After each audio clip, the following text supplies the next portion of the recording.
Hey, this is going to be very quick today because it is like minus 15 out here and it's freaking cold and I'm freezing. And I'm just going to show, if you don't know how to change the DRL daytime running lights in the high beam light here in a W208, W210, the early W210s I think are the exact same.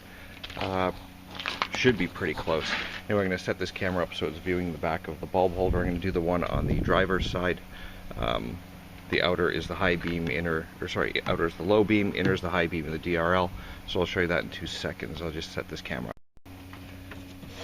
Okay, so the bulbs are located under, why is my camera ready? Stay there. The plastic cover here, which you just turn and pull out. Sorry, my fingers are going to be frozen and this is going to really suck. But, and you reach down and you should have to, the bulb's on the bottom, there's a brown and white wire going to it. You will turn it counterclockwise and pull it out. Now on this one, someone, am I in front of the camera there? At some point had broken, probably because, I'll explain this in a second, they couldn't fit the stock bulb or find a stock bulb.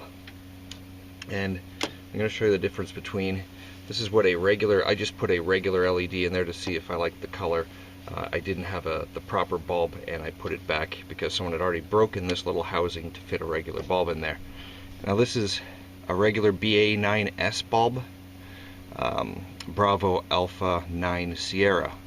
Now you see the little lugs are 180 degrees apart, the little ears on the bulb. This is the bulb you need. It's a BAX, as in X-ray 9S, and the lugs are 150 degrees apart. So you see the difference. And people will break these in order to get a regular bulb in there because they don't have a 9S, because you're not going to find them in most stores.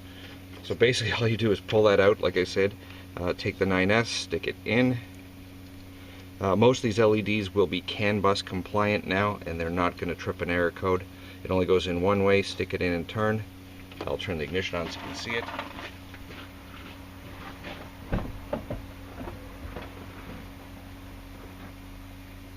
How are my keys?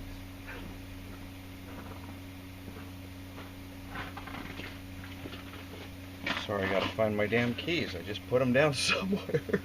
Oh, there they are. Got it.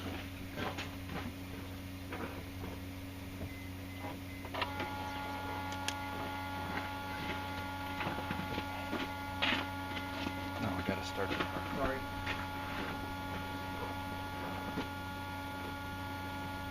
I just turned on the headlights.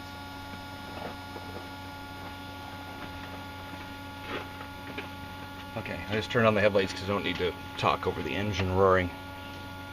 So there's the bulb, and it's just a matter of sticking it in.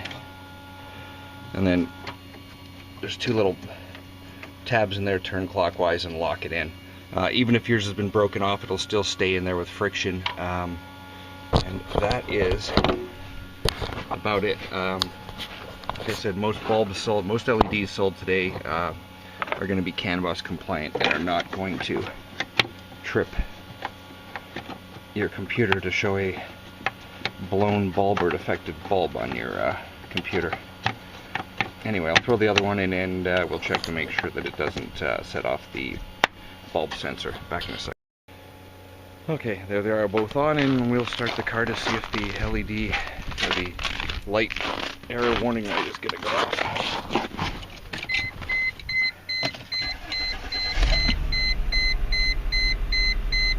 Oh, lamp defective. Cock. Well, it shouldn't be. It's a canbus light. Let me try it one more time. Maybe because that other bulb was still in when the key was on.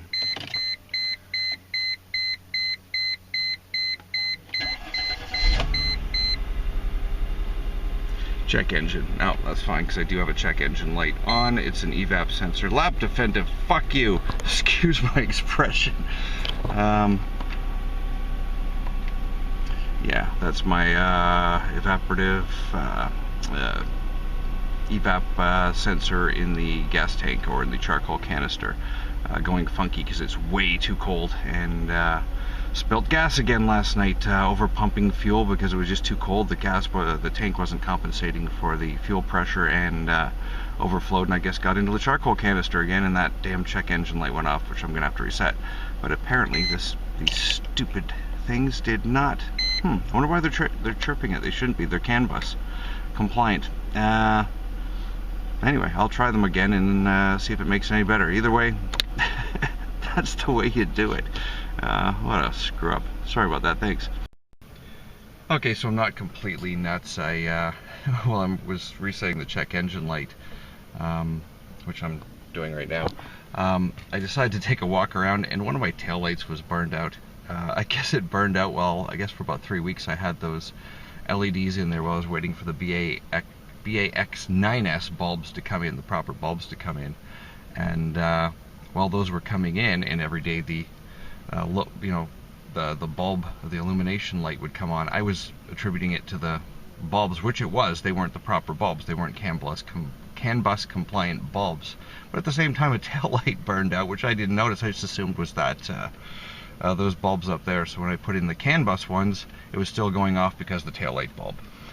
Either way, it is good. I'm just erasing the trouble code, and then we'll start up again and see that light error is probably gone. Okay, done the check engine erase.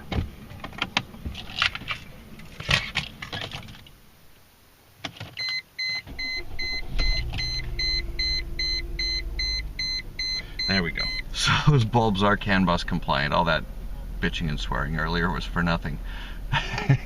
Always check everything. Anyway, thanks for watching. Yeah, that's about it. Thanks.